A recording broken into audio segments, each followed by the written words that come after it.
कहीं श्रावण मास शिवंकर प्रिय होता है जानिबा ए वीडियो रे। श्रावण मास जहाँ शिवंकर अति प्रिय मास एवं यही मास भगवान शिव को समर्पित। पौराणिक अनुसार माता सती महादेव को सबु जन्म स्वामी रूप में पाइबापी वचन देते, किंतु जेतेबेले सती निजर पिता दक्षक यज्ञ निजर प्राणर आहुति देते एवं पुणी थरे तांकर पुनर्जन्म पर माता पार्वती भगवान शिव को पाइबापी यही श्रावण मासरे व्रत रखिते एवं यही मासरे से घोर तपस्या करथिले। शिव मध्य प्रसन्न होई पार्वती को विवाह करथिले एवं सेथिफाई श्रावण मास शिवंकर अति प्रिय अटे।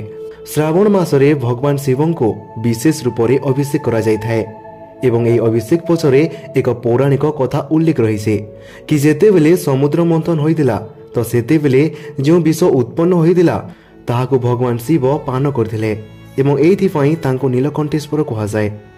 विषर कारण जोगु तांको शरीर तापमान बढ़िबाको लागला तो सेतेबेले देवता माने तांको उपरे शीतल जल ढाली से ताप को शांत करथिले। सेते दिन ठारू शिव को जल अति प्रिय हेबाकू लागिला। एइथिफाई प्रत्येक शिव मंदिर बा शिवलिंग थिबा स्थान रे जल प्रभावित होइथाय एवं शिवलिंग थिबा स्थान उपरे एक कलशरू बुंदाई बुंदाई जल शिवलिंग उपरे पड़िथाय। यह मत कहा जाए कि श्रावण मासरे भगवान शिव मर्तपुर को अवतरण करे निजर ससुर घर को जाइथिले। अंततः यह ग्रहण करा जाए कि श्रावण मासरे भगवान शिव तांकर ससुर घर को आसी थांते। एइथिफाई एही श्रावण मास तांकर अति प्रिय।